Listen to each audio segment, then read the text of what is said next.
No segundo século depois de Cristo, a igreja estava mais organizada e começou a haver mais destaque para líderes locais, geralmente anciãos que cuidavam de uma pequena congregação de fiéis. O respeito adquirido por esses líderes era proporcional ao tamanho da cidade onde a sua congregação estava localizada. Então criou-se com o tempo uma hierarquia entre os anciãos ou líderes locais e os mais respeitados eram aqueles, é claro, que tinham uma cidade maior. Esses passaram a ser mais reconhecidos. Eles foram então chamados de episcopos, um termo grego que literalmente quer dizer aquele que vigia sobre os demais. Este termo, episcopos, já aparecia umas 5 vezes no Novo Testamento, mas com um sentido bem diferente daquele adquirido posteriormente. De episcopos veio a palavra bispo, que usamos até hoje. Agora raciocine comigo. Como dissemos, quanto maior a cidade, maior respeito teria o bispo que cuidava da igreja local, certo? E qual seria a maior cidade daquele tempo do Império? A cidade de Roma, é claro. Então era de se esperar que o bispo de Roma teria maior destaque do que os demais. Sendo assim, quando em 475 de nossa era, o Império Romano Ocidental caiu nas mãos dos bárbaros, a cidade de Roma tornou-se então o reduto inicial das tribos invasoras que dividiram o reino entre si. Ocorre que muitos desses povos invasores, como os germânicos que conquistaram primeiramente a região fronteiriça do rio Reno, eles tinham sido contactados previamente por missionários cristãos, pregadores especialmente da Capadócia, e estes bárbaros haviam se tornado conversos ou pelo menos simpatizantes do cristianismo. Com isto em mente, eles pouparam a instituição cristã e até lhe deram certa autonomia. Agora, é importante dizer que entre o século II que mencionei anteriormente e estas invasões bárbaras, houve, entre uma coisa e outra, no IV século, a marcante figura deste imperador. Seu nome, Constantino o Grande, o homem que unificou a igreja e o Estado imperial.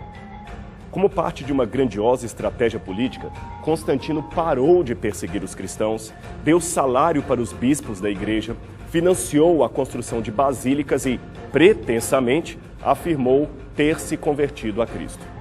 Segundo ele, a cruz de Jesus aparecera como um sol durante uma caminhada para uma batalha, e o próprio Cristo lhe deu o sinal da vitória. In hoc signo vinces, teria dito Cristo, que em latim quer dizer, sob este símbolo vencerás. Então uma mescla de simbolismo cristão e romano começou agora a aparecer em todas as partes do império. Decretos e mais decretos favorecendo o cristianismo foram expedidos.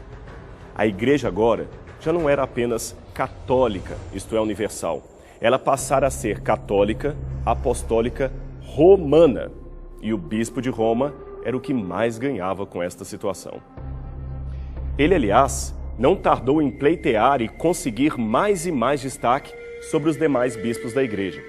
Houve uma luta acirrada entre os patriarcas para determinar qual teria a autoridade e a hegemonia sobre os demais.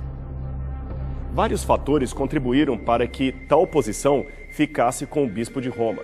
O seu sucesso em resistir a várias heresias e movimentos deu-lhe uma alta reputação de ortodoxia, enquanto várias facções contendentes de várias partes do império frequentemente apelavam para o bispo de Roma para decidir sobre as suas dissidências teológicas. Já no final do segundo século, o bispo de Roma queria fazer valer a sua supremacia a qualquer custo. Um exemplo disto é o que fez Victor I. Ele orientou as igrejas orientais a celebrarem a Páscoa nos domingos. Não sendo atendido, tratou de excomungar os cristãos desobedientes. Depois disto, a partir do IV século, o recurso a Mateus 16, 16 a 19, se tornou cada vez mais frequente para fortalecer a supremacia do bispo de Roma, que, a partir de então, passou a ter exclusivamente o título de Papa. Assim, no ano 380 d.C., o imperador Teodósio proclamou o catolicismo religião oficial de Roma. E esse imperador deu tanta força ao Papa que ele mesmo foi, ironia das ironias, excomungado pelo bispo de Roma e obrigado a curvar-se perante as suas exigências. Às vésperas da morte de Teodósio, o Estado romano pela primeira vez reconheceu a existência de uma instituição cujo poderio superava a força do império, e vários imperadores seguintes confirmaram o mesmo ofício. Então, para completar os rumos dos bons ventos políticos, a Igreja foi a única instituição do Império Ocidental capaz de sobreviver à ocupação germânica que mencionei anteriormente. Finalmente, em meados do 8º século, em meio a uma grande contenda política, o Papa apresentou um documento chamado Constitutum Donatio Constantini, ou Doação de Constantino. Neste documento, o imperador Constantino havia supostamente passado para o Papa Silvestre I e todos os demais papas os seus títulos, as suas heranças, as suas terras, tudo o que ele possuía. O papado, então, seria oficialmente herdeiro do imperador Constantino. Embora hoje a maior parte dos historiadores considerem este documento falso, na época ele convenceu. E Roma católica, passou a ser dona de grandes extensões de terra em toda a Itália. Parte dessas terras é hoje o Estado do Vaticano. Estado, aliás, que foi devolvido à Sé Católica por ordem de Mussolini em 1929. Eu disse devolvido porque em 1798 o Papa Pio VI foi preso por ordem de Napoleão Bonaparte e a Igreja perdeu temporariamente os seus títulos de propriedade. Durante o tempo em que esteve com toda a força governando a Europa, afinal todos os demais monarcas temiam o poder da Cúria Romana, o papado infelizmente fez muitos estragos. Estragos estes que coincidem com profecias bíblicas acerca da apostasia e da chegada de um certo anticristo. Esse anticristo é representado em Apocalipse 13 como sendo uma besta fera, isto é, um monstro simbólico que surge do mar. Este poder, de acordo com o apóstolo Paulo, seria revelado em conjunto com a grande apostasia do povo de Deus. Isto está em 2 Tessalonicenses, capítulo 2, verso 3. Como esta é uma palavra pouco usada, deixe-me perguntar, você sabe o que é apostasia? Deixe-me definir o termo. Apostasia é uma palavra grega que vem da mesma raiz de apostasium, e ela quer dizer, segundo o dicionário, separação, divórcio, quebra de acordo. Assim, segundo o apóstolo Paulo, uma grande separação ou quebra de acordo aconteceria no futuro do cristianismo. E junto com isto, viria o anticristo. Você pode encontrar esta definição em várias passagens da Bíblia, como 1 João capítulo 2, verso 18, 1 João capítulo 2, verso 22, 1 João, novamente, capítulo 4, verso 3 e 2 João capítulo 1, verso 7. Todas essas passagens falam da vinda e da obra do anticristo. Novamente, a palavra anticristo é outro termo grego que significa aquele que opõe a Cristo, usurpando, tomando o lugar de Cristo. Um estudo sistemático da Bíblia e da interpretação mais antiga das profecias apocalípticas mostra que os cristãos primitivos sempre entenderam que este anticristo seria uma união perigosa entre a Igreja e o Império Romano. O que antes era oposto a Cristo, agora usurpa o seu lugar. Esta é a definição de anticristo. Ora, se a Bíblia diz que a rocha é Cristo e a Igreja diz que Pedro é a rocha e os demais papas, você vê aí um exemplo de um homem tomando o lugar do mestre. Isto sim seria uma quebra de acordo conforme aquela profetizada por Paulo. Aliás, não é à toa que no documento de doação de Constantino, que já mencionamos, o Papa ali é chamado de Vicarius Filii Dei, isto é, o substituto do Filho de Deus, aquele que está no lugar do Filho de Deus. Uma outra passagem muito forte para mim é Daniel capítulo 7, 25. Ali diz que esse futuro poder também cuidaria em mudar os tempos, isto é, os calendários, e a lei de Deus, pois foi justamente isto que Roma fez, tanto em sua fase pagã, quanto em sua fase papal. Ela criou uma espécie de calendário universal, fazendo com que os calendários bíblicos baseados na agricultura, na astronomia e nas festas religiosas fosse quase esquecido. Veja os meses do ano como os temos hoje.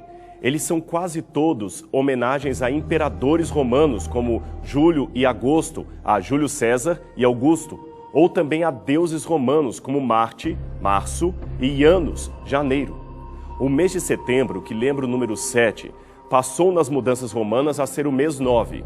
O mês de outubro, que lembra o número 8, passou a ser o mês 10. Novembro e dezembro, que lembram respectivamente os números 9 e 10, passaram a ser os meses 11 e 12. Assim foi nas reformas julianas, feitas por Júlio César, e depois nas reformas gregorianas, feitas pelo Papa Gregório em 1582.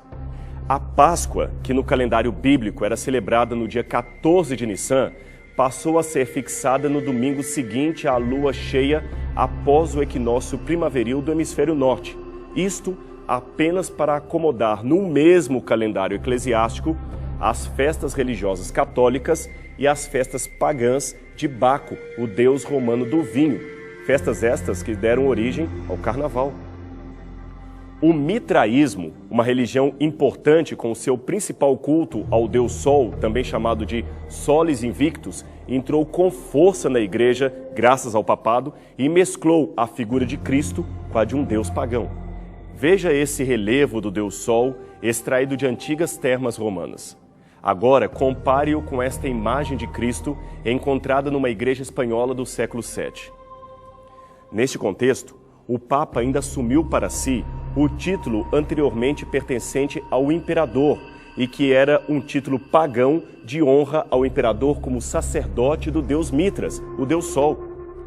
Esse título era Pontifex Maximus, ou Sumo Pontífice.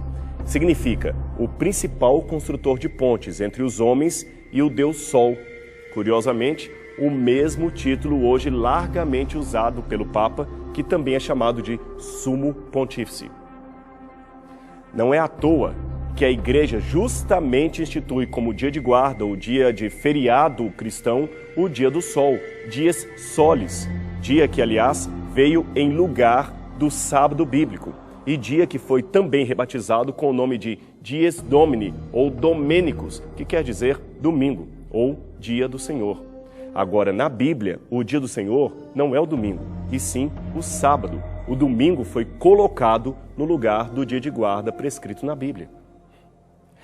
Veja novamente esse detalhe. No calendário bíblico, o sábado é chamado de sétimo dia da semana, mas a cultura eclesiástica fez do domingo o sétimo dia. É por isso que, contraditoriamente falando, o domingo encerra o chamado fim de semana. Mas veja que estranho, o dia seguinte é chamado de segunda-feira e não de primeira-feira. Com isso em mente, nós podemos passar para a segunda parte da profecia de Daniel, capítulo 7, verso 25.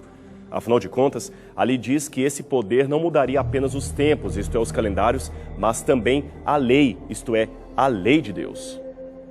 Agora, pegue em sua casa uma Bíblia católica, e abra qualquer Bíblia católica, protestante que seja, em Êxodo capítulo 20. Depois tome um catecismo e abra na parte que fala dos 10 mandamentos.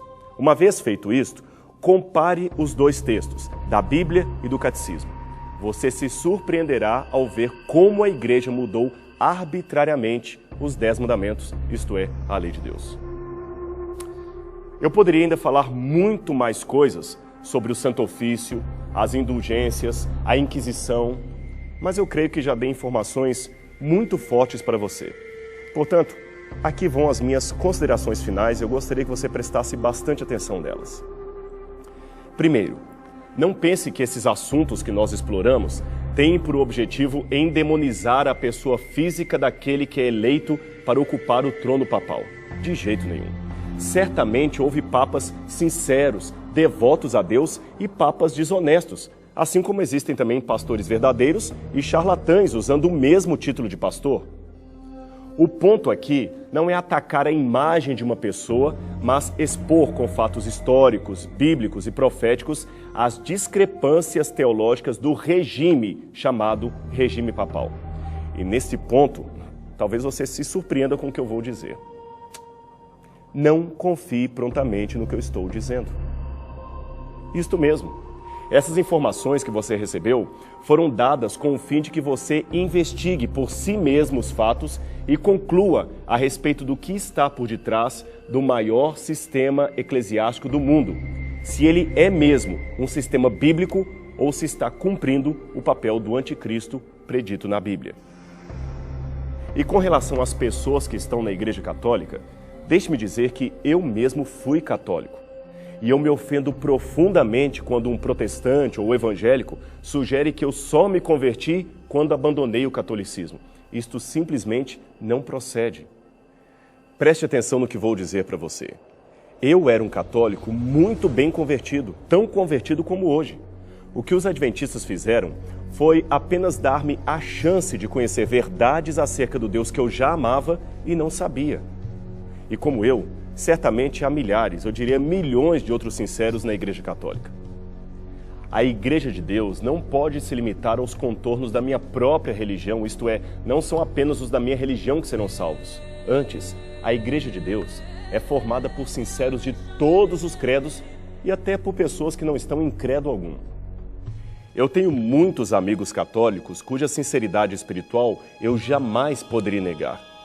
Eu não consigo sequer supor a ideia de chegar ao céu e não encontrar ali irmãos católicos como Madre Teresa de Calcutá, Irmã Dulce ou Francisco de Assis. Se esse pessoal tão caridoso e altruísta não foi verdadeiramente cristão, quem é que foi? Mas de uma coisa eu sei, a menos que haja duas verdades, e não há, eu tenho muitas vezes que optar entre o que diz a Bíblia e o que ensinam as bulas papais. E entre ambos, meus amigos, eu prefiro ficar com a Bíblia. Foi por essa razão que resolvi compartilhar com muita franqueza, mas ao mesmo tempo com muito respeito estes fatos para você, para que você tome por si mesmo uma decisão ao lado da verdade. Pense com carinho a respeito do que eu falei. Ore a Deus. Seja fiel ao que diz a palavra